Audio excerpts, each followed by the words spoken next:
اعوذ باللہ من الشیطان الرجیم بسم اللہ الرحمن الرحیم۔ حضرت امام حسین رضی اللہ تعالیٰ عنہ نواسہ رسول صلی اللہ علیہ وآلہ وسلم، حضرت علی رضی اللہ تعالیٰ عنہ اور حضرت فاطمہ رضی اللہ تعالیٰ عنہ کے بیٹے تھے۔ ان کی تربیت نبی کریم صلی اللہ علیہ وآلہ وسلم نے خود فرمائی۔ جب حضرت معاویہ کی وفات کے بعد ان کے بیٹے یزید نے خلافت سنبھالی تو اسلامی خلافت کا نظام شخصی بادشاہت کی طرف چلا جانے لگا۔ یزید فاسق و فاجر، شراب نوش، ناانصاف اور ظالم حکمران تھا۔ امام حسین رضی اللہ تعالیٰ عنہ جیسے نیک حق پرست و دیندار شخص اس کی بیعت نہیں کر سکتے تھے۔ یزید کا بیعت کا مطالبہ۔ یزید نے مدینہ کے گورنر ولید بن عتبہ کو حکم دیا کہ امام حسین رضی اللہ تعالیٰ عنہ سے بیعت لی جائے یا قتل کیا جائے۔ امام حسین رضی اللہ تعالیٰ عنہ نے فرمایا، ایسا شخص جس جیسا میں ہوں اس شخص جیسے یزید کے ہاتھوں پر بیعت نہیں کرتا۔ اس کے بعد آپ رضی اللہ تعالیٰ عنہ نے اہل بیت سمیت مکہ مکرمہ کی طرف ہجرت کی تاکہ حالات مزید خراب نہ ہوں۔ مکہ میں قیام کے دوران کوفہ کے ہزاروں لوگوں نے امام حسین رضی اللہ تعالیٰ عنہ کو خطوط لکھے اور انہیں یزید کے خلاف قیادت کی دعوت دی۔ امام حسین رضی اللہ تعالیٰ عنہ نے حالات کی جانچ کے لیے حضرت مسلم بن عقیل کو کوفہ روانہ کیا۔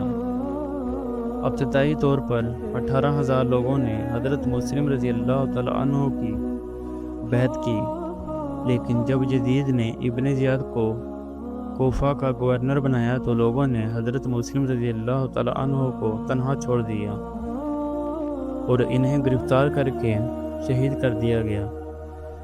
امام حسین رضی اللہ تعالیٰ عنہ کا کوفہ کی طرف سفر۔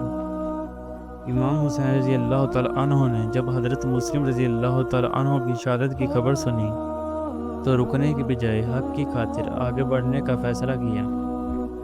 راستے میں کئی لوگوں نے آپ کو روکا کہ کوفہ والے وفا نہیں کریں گے، لیکن آپ نے فرمایا، میں مفاد کے لیے نہیں، امت کی اصلاح اور اپنے نانا محمد صلی اللہ علیہ وآلہ وسلم کی سنت پر عمل کے لیے جا رہا ہوں۔ میدان کربلا، 2 محرم الحرام 61 ہجری کو امام حسین رضی اللہ تعالیٰ عنہ کربلا کے میدان میں پہنچے۔ یزیدی لشکر نے آپ کا راستہ روکا اور نہر فرات کا پانی بند کر دیا۔ 7 محرم کو پانی کی سپلائی مکمل بند کر دی گئی۔ حضرت حسین رضی اللہ تعالیٰ عنہ کے قافلے میں 72 افراد تھے، جن میں بچے، خواتین اور مرد شامل تھے۔ 10 محرم یوم عاشوراء۔ 10 محرم کی صبح امام حسین رضی اللہ تعالیٰ عنہ نے یزیدی لشکر کو آخری خطبہ دیا۔ اے لوگو، میں نواسہ رسول صلی اللہ علیہ وآلہ وسلم ہوں۔ تمہیں کیا ہو گیا ہے کہ میرے قتل پر تلے ہو؟ لیکن یزیدی فوج نے انکار کر دیا۔ جنگ شروع ہو گئی اور ایک ایک کر کے امام کے جانثار ساتھیوں نے جہاں میں شہادت نوش کیا۔ حضرت علی اکبر رضی اللہ تعالیٰ عنہ، امام حسین رضی اللہ تعالیٰ عنہ کے جوان بیٹے، جب میدان میں اترے تو سب نے کہا کہ ان کی چال نبی کریم صلی اللہ علیہ وآلہ وسلم سے مشابہ ہے۔ حضرت عباس رضی اللہ تعالیٰ عنہ علمدار نہر فرات سے پانی لانے کی کوشش میں دونوں بازو کٹ گئے اور شہید کر دیے گئے۔ حضرت قاسم بن حسن رضی اللہ تعالیٰ عنہ کم عمر تھے مگر بڑی جرأت سے لڑے۔ انہوں محمد رضی اللہ تعالیٰ عنہ، بی بی زینب رضی اللہ تعالیٰ عنہ کے بیٹے، بہادری سے لڑے اور شہید ہوئے۔ 6 ماہ کے علی اصغر رضی اللہ تعالیٰ عنہ جب امام نے انہیں پانی کے لیے پیش کیا تو یزیدی فوج نے تیر مار کر شہید کر دیا۔ امام حسین رضی اللہ تعالیٰ عنہ کی شہادت۔ آخر میں امام حسین رضی اللہ تعالیٰ عنہ تنہا رہ گئے، زخمی، پیاسے، تھکے ہوئے، لیکن دل میں عاشق الہی اور زبان میں ذکر الہی تھا۔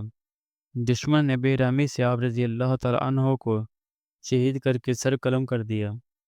سر کو نیزے پر رکھ کر کوفہ اور شام کے بازاروں میں گھمایا گیا۔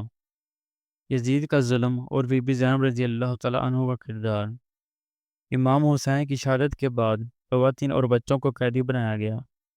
بی بی زینب رضی اللہ تعالیٰ عنہ اور امام زین العابدین نے یزید کے دربار میں خطبے دے کر حق کا علم بلند رکھا۔ بی بی زینب رضی اللہ تعالیٰ عنہ نے فرمایا، اے یزید، تو سمجھتا ہے ہم ذلیل ہو گئے؟ ہرگز نہیں، ہم نے اپنا خون دے کر اسلام کو زندہ کیا ہے۔ واقعہ کربلا کا پیغام۔ واقعہ کربلا ہمیں سکھاتا ہے ظلم کے خلاف ڈٹ جانا ہی اصل ایمان ہے۔ حق کے لیے جان دینا باطل کے سامنے جھکنے سے بہتر ہے۔ امام حسین رضی اللہ تعالیٰ عنہ نے دنیا کو دکھایا کہ سرپرستی کیا ہوتی ہے۔ ناظرین، آج بھی اگر ہم امام حسین رضی اللہ تعالیٰ عنہ کے پیغام پر عمل کریں تو امت میں اتحاد آ سکتا ہے، ظالم نظام کا خاتمہ ممکن ہے اور ہمیں دنیا اور دونوں کی کامیابی نصیب ہو سکتی ہے۔